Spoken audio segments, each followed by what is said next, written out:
Channel साहित्य शिक्षा। तो आज का हमारा जो टॉपिक है वो है सिलेबस को लेकर। आज हम डिस्कस करेंगे कि जो यूजीसी नेट इंग्लिश लिटरेचर है उसका जो सिलेबस है वो हम किस तरीके से पढ़े कि हमारा फर्स्ट टाइम में ही नेट क्लियर हो जाए। ठीक है, देखो पेपर तो दोनों ही फर्स्ट और सेकंड जरूरी है, तो हम दोनों को किस तरीके से हैंडल करें। सेकंड पेपर जो है वो उसको हम कैसे अपना लेवल है वो इंक्रीज करें। देखो सबसे पहले तो आपको ये समझना होगा कि जो सिलेबस दिया होता है आपका 10 यूनिट्स उसमें है, उसको हमने पढ़ना किस तरीके से है। ठीक है, ये नहीं बस उठाया कुछ भी पढ़ लिया, ऐसे नहीं होता। और हर पेपर का अपना एक पैटर्न होता है, अपना एक सिलेबस होता है, अपना एक लिमिटेशन होती है कि हाँ वहां तक हमें पढ़ना है। तो ऐसा भी नहीं है कि देखो लिटरेचर वास्ट भले ही है कि हाँ बहुत ज्यादा हमें राइटर्स वगैरह उनको पढ़ना पड़ता है, बट ऐसा भी नहीं है कि हाँ बिल्कुल इम्पॉसिबल है ये चीजें एक बार में करना। 6 मंथ इनफ होते हैं इस पेपर के लिए। ठीक है, बस हमें एक वे पता होना चाहिए कि हमें जिस रास्ते हम जा रहे हैं क्या वो सही भी है कि नहीं। मान लिया आपको कहीं जाना है और आपको पता ही नहीं है कि जहां से आप जा रहे हो वो रास्ता सही है या नहीं, तो फिर आप कैसे अपनी मंजिल तक पहुंच पाओगे। तो सबसे पहले तो जब आप सिलेबस उठाओगे, जब भी आप किसी भी पेपर की तैयारी कर रहे हो, तो सबसे पहले आपको सिलेबस के डीप में जाना होता है। ठीक है, तो चलो अभी लिटरेचर की बात कर लेते हैं। अब देखो इंग्लिश लिटरेचर जो है उसमें 10 यूनिट्स है। अब उन 10 यूनिट्स को ये नहीं है कि फर्स्ट आपने उठाई ड्रामा तो आप सारे ड्रामा पढ़ रहे हो, ऐसा तो पॉसिबल नहीं है कि आप हर तरीके से सारे नॉन फिक्शन करोगे, फिक्शन करोगे। तो हर चीज का अपना एक पैटर्न है। चलो डिस्कस कर लेते हैं कि आप लिटरेचर को, इंग्लिश लिटरेचर की प्रिपरेशन को किस तरीके से बेटर बना सकते हैं और फर्स्ट टाइम में अपना नेट क्लियर कर सकते हैं और उस लेवल पे जा सकते हैं कि मतलब आपकी प्रिपरेशन में आपको खुद में कॉन्फिडेंस फील हो कि हाँ मैंने एटलीस्ट इतना कर लिया, ये मेरा कंफर्म्ड है। ठीक है, तो उस लेवल पे चलो अभी हम डिस्कस कर लेते हैं। ठीक है, देखो सबसे पहले तो जरूरी नहीं कि आप पहली यूनिट से शुरू करो, अभी मैं अपने तरीके से आपको समझाऊंगी, आप कोशिश करना समझने की। ठीक है, देखो मैंने यूनिट्स को उल्टा लिखा हुआ है, फर्स्ट की बजाय मैंने यूनिट 10 से शुरू किया है। ठीक है, अब आप देखते जाना कि आपको खुद में ये वीडियो देखने के बाद कॉन्फिडेंस फील होगा कि हाँ यार एक्चुअल में हम तो कर सकते हैं, हमें तो ऐसे ही मुश्किल लगता है। ये वीडियो देखते ही आपके अंदर कॉन्फिडेंस बूस्ट अप हो जाएगा, आप अपनी प्रिपरेशन के लिए एक और स्टेप बढ़ा दोगे। ठीक है, ये मेरा प्रॉमिस है। चलो देखो अब रिसर्च मेथोडोलॉजी है क्या कहते हैं 10 यूनिट हमारी। ठीक है, अब रिसर्च आप फर्स्ट पेपर में ऑलरेडी पढ़ते ही हो, इसके अलग से कुछ ऐसा नहीं होता। अगर पेपर में क्वेश्चन आते हैं तो असर्शन रीजन के आते हैं रिसर्च से रिलेटेड, उससे ज्यादा कुछ नहीं आता, और वो भी आप फर्स्ट पेपर में क्लियर कर लेते हो बहुत अच्छे से। 1 मिनट, बहुत अच्छे से क्लियर कर लेते हो। तो ये यूनिट तो मान लो आपको फर्स्ट पेपर में ही आपकी हो गई।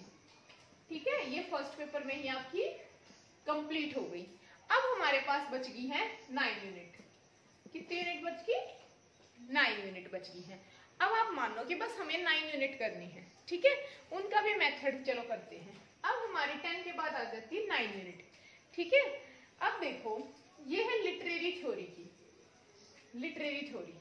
ठीक है, लिटरेरी थ्योरी जो होती है सबसे पहले आप वहीं से शुरू करना।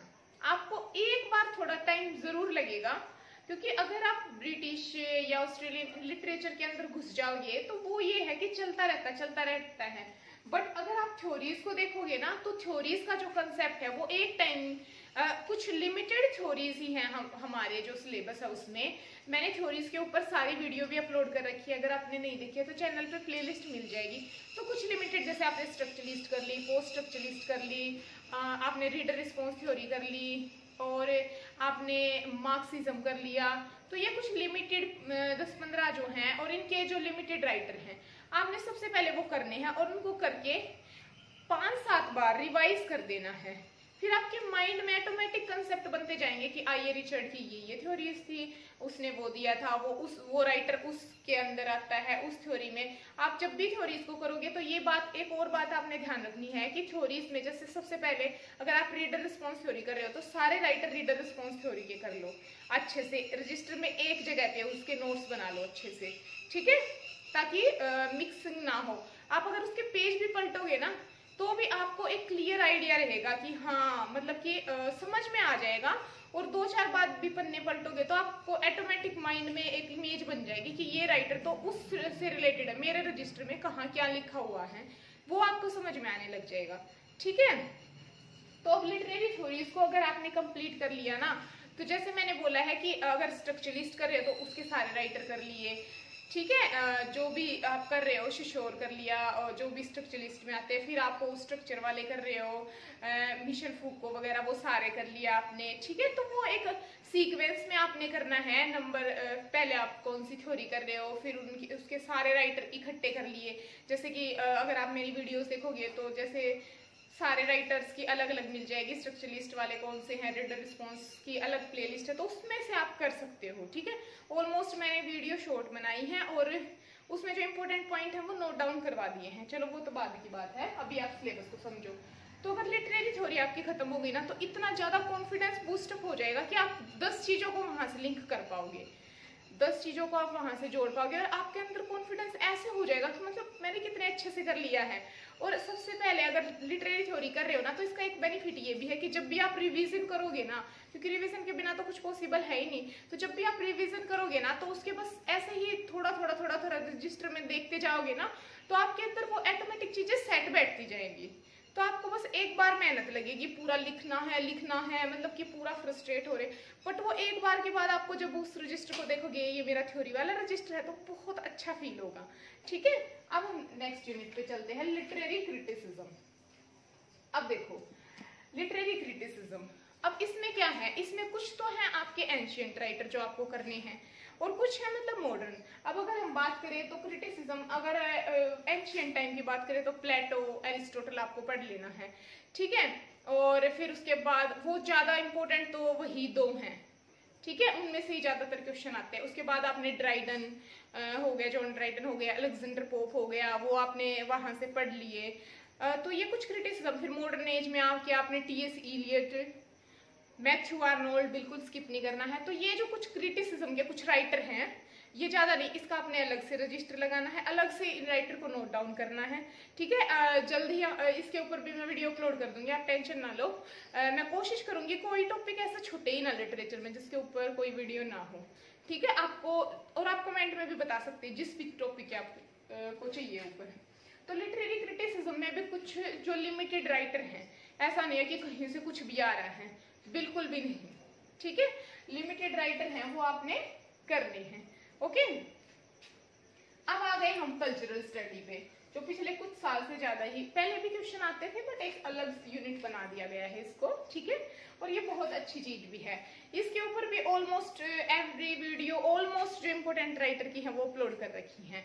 अब देखो, सबसे पहले तो आपको पता होना चाहिए कल्चरल स्टडी, वैसे नेट के स्टूडेंट हो तो पता ही होगा, बट इसमें जो इम्पोर्टेंट राइटर हैं वो कुछ 10-15 हैं, ज्यादा अगर इम्पोर्टेंट की बात करें बहुत ज्यादा नहीं है। उनमें से भी कुछ 5-7 ऐसे हैं जो बिल्कुल डीप पढ़ने हैं आपने। ठीक है, अगर बात करें तो शुरुआत किसने की थी, शुरुआत करी थी उसने, क्या कहते हैं, रिचर्ड होगार्ड ने, उसके ऊपर भी वीडियो है। फिर उसके बाद रिचर्ड रेमंड आ गए थे, स्टुअर्ट हॉल, और मतलब ऐसे ऐसे कर करके बहुत सारे राइटर आते गए।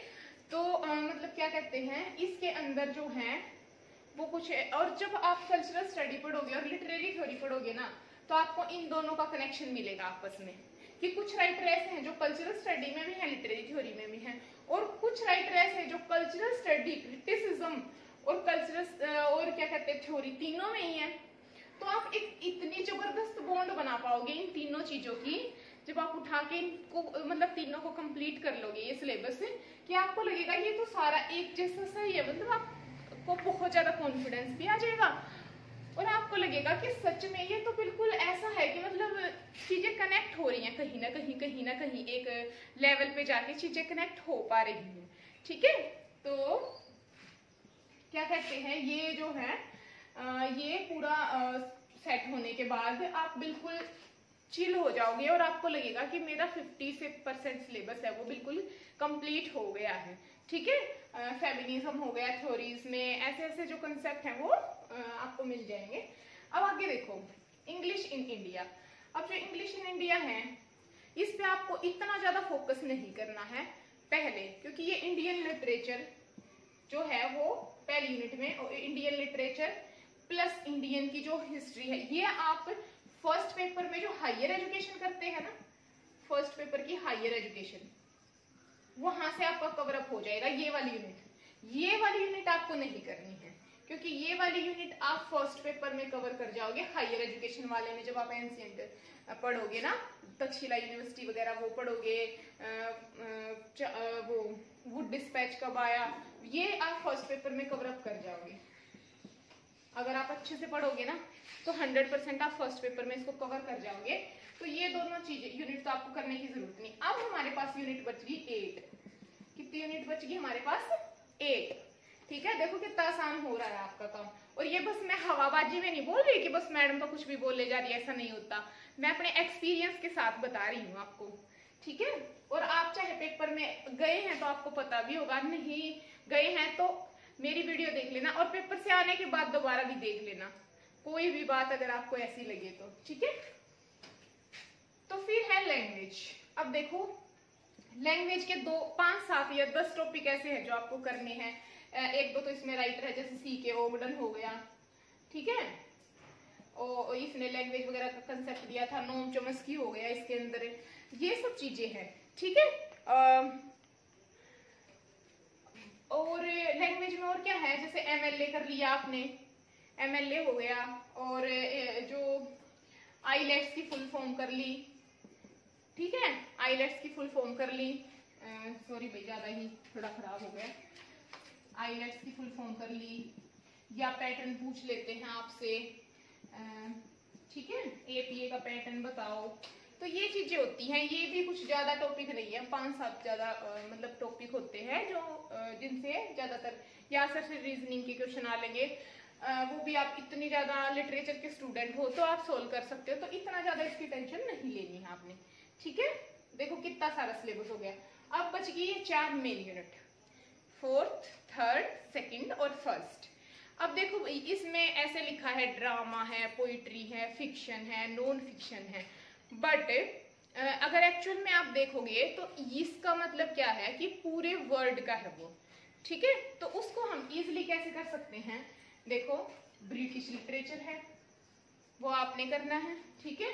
अब ब्रिटिश लिटरेचर में आपको पता ही है कि ज्यादातर 50% वो कवर कर ही देते हैं पेपर में। अभी पिछले जो 2-3 बार एग्जाम हुए हैं उसमें ज्यादातर वो ब्रिटिश हिस्ट्री से पूछ रहे हैं। अब की बार जो जून में एग्जाम हुआ है उसमें उन्होंने क्या किया है कि जो फर्स्ट शिफ्ट थी उसमें तो पूछ लिया ब्रिटिश से ज्यादा, या मतलब थोड़ा सा लेवल, और जो सेकंड शिफ्ट वाला था उसमें थोड़ा सा कम पोर्शन। तो मतलब ऑलमोस्ट अगर देखा जाए ना, आप कोई भी पेपर उठा लो तो 50% से 80% के बीच आप मान के चलो कि वो ब्रिटिश से कवर करते हैं, ठीक है। बाकी ये हो जाएंगे, तो आपको पेपर में ऐसे ही 20-30 क्वेश्चन अगर आप फटाफट से बना लोगे वैसे कॉन्फिडेंस आ जाएगा। फिर है अमेरिकन लिटरेचर, इसमें से भी भाई मान के चलो 5-7 क्वेश्चन आ ही जाते। इसमें कुछ है 5-10 राइटर जो बहुत ज्यादा इंपॉर्टेंट है, ठीक है, जैसे अर्नेस्ट हेमिंग्वे हो गया, फिट्जजेराल्ड हो गया, मार्क ट्वेन हो गया, ठीक है, ये राइटर हैं जो इंपॉर्टेंट है बहुत ज्यादा। फिर कैनेडियन लिटरेचर, मार्गरेट एटवुड, ठीक है, और कई राइटर हैं, नॉर्थरोप फ्राई जो कैनेडियन से बिलोंग करते हैं, ठीक है। फिर ऑस्ट्रेलियन राइटर, ऑस्ट्रेलियन में कौन कौन से राइटर आते हैं, जूडिथ बटलर, और क्या कहते हैं, पीटर कैरी, और भी बहुत सारे इंपॉर्टेंट राइटर हैं, डायलन थॉमस, नोबल अवॉर्डी। तो ये ऑस्ट्रेलियन में बुश पोएट्री वगैरह, ठीक है। फिर आ जाता है रशियन, रशियन के कोई 3 से 5 राइटर आप मान के चलो जो इम्पोर्टेंट है, वो भी आपने बाद में छेड़ना वो होने के बाद। फिर इंडियन, इंडियन में भैया आपने अब यहाँ पे इंडियन करना है आपने, इंडियन में आपने ये कुछ आजकल थोड़े से मान के चलो कि मॉडर्न राइटर के बारे में ज्यादा फोकस कर रहे हैं, बट कभी कभी पेपर पैटर्न का पता नहीं होता। रविंद्रनाथ टैगोर से पूछ लेते हैं, श्री अरविंदो से पूछ लेते हैं, और कभी कभी ये बिल्कुल न्यू राइटर के दारूवाला से पूछ लेते हैं क्वेश्चन, ठीक है, मंजू कपूर से पूछ लेते हैं, अरुंधति रॉय हो गई, ये राइटर्स हैं मेनली, ठीक है। फिर आ जाते हैं अफ्रीकन राइटर, अफ्रीकन में कौन कौन से हैं, न्यूंगी वा थियोंग, ठीक है, और बहुत सारे अफ्रीकन राइटर हैं, वो अभी मैं नाम स्किप हो गए हैं माइंड से बट तो ये जो था मेन आपका सिलेबस है, जो कि आपको मेरे ख्याल अच्छे से समझ में आ गया होगा कि कैसे आपने सिलेबस को पढ़ना है, कैसे आपने हैंडल करना है। अगर आप ऐसे घूमते रहोगे, इधर भागोगे उधर भागोगे, तो ऐसे नहीं होता है। ठीक है, हर चीज अपनी प्लानिंग के साथ होती है और प्लानिंग रखो उस चीज की। अगर आप यहाँ से शुरू करोगे तो यहीं पे फंस के रह जाओगे, फिर इनको टाइम नहीं दे पाओगे और कॉन्फिडेंस बूस्ट नहीं होगा, आपको लगेगा कुछ हो ही नहीं रहा है। तो आप ये कर लोगे ना तो बिल्कुल मतलब कि आपको इतना ज्यादा कॉन्फिडेंस आ जाएगा कि हाँ मैं कर सकता हूँ, और देखो कितना इजीली भी हो जाएगा आपका। फिर इसमें लगे रहो, जितना आपने टाइम देना है देते रहो। अगर मान लिया अभी जून है, जुलाई मान लेते हैं, जुलाई अगस्त सितंबर, आपने 3 महीने भी लगा दिए, ये तो मैं ज्यादा ही बता रही हूँ। फिर भी आप अगर अपने हैंड रिटन नोट बना रहे हो तो फिर मान लो तो वे सितंबर, अक्टूबर, नवंबर, दिसंबर, मतलब 3 महीने आपके पास फिर भी बचेंगे। ठीक है, और फिर सोचो कि अगर आप 3 महीने उन चीजों पे लगा रहे हो, सारी यूनिट्स पे, साथ साथ आप ये थोड़ी ना कि मतलब 24 घंटे वही कर रहे हो, कुछ इधर से भी उठा लिया, एक आधा राइटर कोई नोवेल कर ली, कोई नोवेल की स्टोरी कर ली किसी दूसरे रजिस्टर में। आपने हर रजिस्टर को अलग अलग रखना है, ये बात आप सबसे पहले ध्यान रखें। तो आई होप कि अच्छे से आपको क्लियर हो गया होगा। तो अगर कोई भी डाउट है तो कमेंट बॉक्स में बता सकते हैं। तो मिलते हैं जल्दी ही फ्रेंड्स, हंसते रहें, मुस्कुराते रहें, अपने सपनों को अचीव करने के लिए खूब मेहनत करें। Thank you friends.